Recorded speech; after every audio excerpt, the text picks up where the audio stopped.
There's a story you tell yourself when the world blows up in your face. There's no way you could have seen it coming. No one could have, so there was no way to stop it. This is what lets you sleep at night. But go back in your mind to before it all happened. Replay it in your head, except this time, maybe you'll see it. Something small, out of place. Maybe it's just a single thread, but it's the truth. Nobody saw it coming when they arrived. An alien race known as the Covenant. Before 2552, there was no way anything like that could ever happen on Earth. On one of those distant planets in the outer colonies? Maybe. But an attack on Earth? Couldn't happen. Until it did. It's called glassing. Covenant warships rain plasma down on a planet until everything and everyone on the surface melts. Usually it's complete world destruction. Earth only got a taste. The prolonged orbital bombardment destroyed East Africa, killing millions before it ended. None of us were safe anymore. But something else happened that day too. Or someone. You've heard the eyewitness accounts. Every skeptic has seen the footage. I was there, and yet still to this day, it's unbelievable. A massive man in green armor appeared seemingly out of nowhere in New Mombasa, performed superhuman feats to single-handedly repel a global invasion, and then disappeared? This was the Master Chief. The Unified Earth Government's military body, the UNSC, eventually released a statement. Who he is, where he came from, and that he's continuing to keep us safe. And that was that. But who is the Master Chief? Where did he come from? Is he continuing to keep us safe? I'm Benjamin Giroux, and this is Hunt the Truth. For all us cosmopolitan Earth types who don't venture into the far reaches of space, there's a planet way out in the outer colonies called Eridanus II. If you're thinking of visiting, don't bother. It was catastrophically glassed in a Covenant attack in 2530. But 19 years before it got wiped out, our hero, Master Chief Petty Officer John 117, then known as John, was born in a metropolis called Elysium City. That's where I started. Do I remember him? Oh, yeah, you don't forget a kid like that. That's Dion Govender. He chatted with me from his home in the outer colonies. Dion's retired now, but years ago he taught John at Elysium City Primary Education Facility number 119. Apparently schools in the outer colonies don't have the catchiest names. John was something else. He was sharp and quick, always evaluating the situation.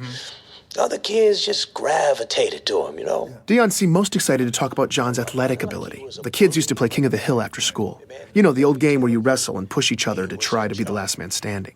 I would walk by sometimes, see him playing after school, you know, and without fail, I swear, it was always John standing alone at the top of that hill.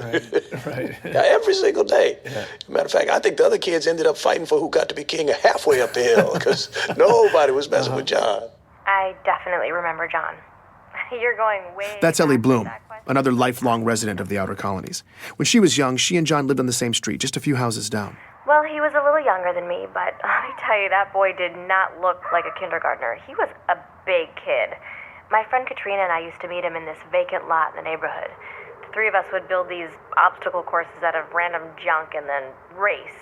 You know, just kid stuff. As Ellie talked about her early years in Elysium, it wasn't long before she was getting nostalgic. On warm nights, sometimes our parents would let us go out to the green space and lie in the grass. And we'd just lie there, stare up at the stars. It was a nice place to grow up. Finding Ellie was a huge win for me. When a planet's been glassed, tracking down former residents can be damn near impossible. Any records kept locally, paper, hardened data storage, even human memories, after a full-scale glassing, they're just gone. Thankfully, though, the Office of Naval Intelligence, or ONI, had furnished me with a list of interviewees. That's how I'd gotten Dion. But I wanted to go the extra mile with this story, so I'd hit up some of my old connections in the outer colonies looking for more sources. Ellie was my only hit so far. Did you keep in touch with John? No, I wasn't allowed to use Waypoint much when I was little. But I did keep in touch with Katrina. We still talk, actually. You know, she probably remembers John. I'm gonna tell her I talked to you. Wait, what was this for again? It's a military thing? Oh, no, John is the Master Chief. What? Yeah, John became the Master Chief. Like the Master Chief? Yep. Oh my God, no way, are you serious? I'm not kidding you, I'm telling my you. God, that's crazy. Ellie lost her mind for a few minutes. I guess it's not every day you find out that your childhood playmate saved the galaxy. Oh my God, now I'm definitely telling Katrina. I mean, she is gonna freak out. All right, so maybe Ellie wasn't going to be much help. I needed more of the young warrior angle. Here's Dion Tell you again. the boxing story. No, what's that? Okay, so. Not yet. I taught the primary kids, right? But I also ran this boxing league at the high school. Uh-huh. Now, second week, we're doing drills in the gym. John walks in. Huh? Now, mind you, John is in 6th grade at the time. I say, hey, John, what's up? He says, I want to sign up for boxing. And I say, John, you're 12. What are you talking about? But John was adamant. But I look at him and he ain't leaving. Right. So I said, okay, what the hell? Figure let it be a formative lesson for the kid. I don't know what it. So I put him in the ring with one of the smaller guys. John pummeled this boy. It was over in about 15 seconds, okay? So, all right, I put him in with this bruiser. Now, a real good fighter. Yeah? Okay? Good fighter. 2 punches. John laid him out. 12 years old. I liked talking to Dion. Never seen anything He was like warm and funny in that grandfatherly memory lane kind of way. Never missed a practice. I realized I'd gotten lost in it all when the narrative took a dark turn. But then, one week, John just didn't show up. It was 25-24. John was 13. That's when the nightmare of the insurrection that had been plaguing the outer colonies finally landed on John's community. Under pressure from UNSC troops, the rebels were on their last leg, desperately seizing territory in the region and launching paranoid inquisitions to find spies. Civilian abductions and interrogations became commonplace. They would just, question you. Just these meaningless questions for hours and hours.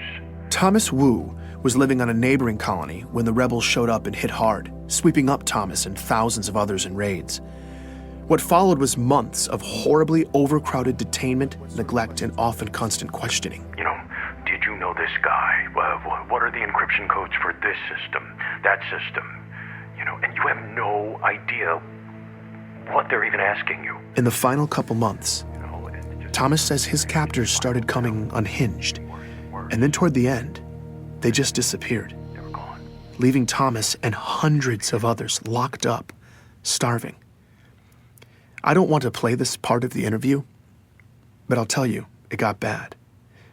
He talks about being packed in like sardines, warm bodies, cold bodies, people dying in the dark, the smell. He doesn't know how long it lasted, maybe weeks, but Thomas and many others survived. They made it out. Well, we helped each other. We looked out for each other. And I mean that was the only way. We made it through to the liberation, and then we left. We never looked back. When I asked him where the survivors relocated to, Thomas began to list off which cities were safe for refugees at the time. Decades later, he can still recite them all from memory. I asked about John's hometown. Perth City. What about Elysium City? No. Insurrectionist cesspool. Yeah, no, they got it bad there. Dion Govender confirms this. In Elysium City, people just disappeared back then. Just happened. Once the insurrectionists took over, whole neighborhoods just got scooped up. This went on for months. Every day. He talks about watching his community get torn apart slowly, every day. I asked him about John. Yeah. Him and his parents. Sean missed the first practice and the last one. Back then, it seemed like everybody had... I'm sorry. No, it's fine. Take your time. It was hard watching Dion break down like this.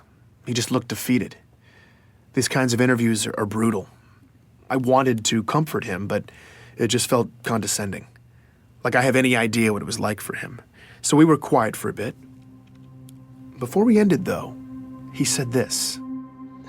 I think that If anything good can be said to have come from all of this, it's that everyone who went through it can know that their struggle wasn't for nothing. When you have a young man who can rise up from something like this and do what John has done, he honors all of us. Dion believed in John the way the rest of us believe in the Master Chief. He made it seem like this tragedy that shaped him was almost necessary. I certainly felt like I had the proper beginnings to a hero's origin story. The story made sense. It felt right. Sometimes you have to go back, though. Look again, because maybe you'll see something small, out of place, that single thread. Later that evening, after my interview with Dion, I was pretty drained, so I spent some time sifting through a bunch of file boxes. I'd paid this scavenger in the outer colonies to dig around and send over any Elysium City documents she could find. The only local government records left were hard copies, but I took them anyway. I was sorting through a messy box of local census registries when I stumbled across John's name. One line of basic information, printed out in black and white. That's when I saw it. A single letter next to his name. D. I was staring at an official document that said quite plainly that in 2517, John died at 6 years old. Please join me for the next episode of Hunt the Truth.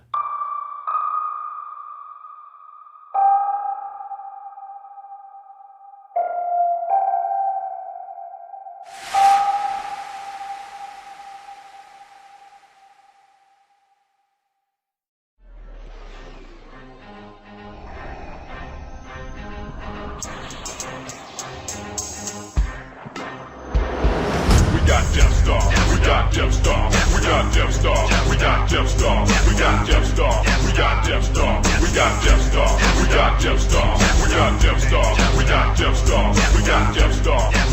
Star.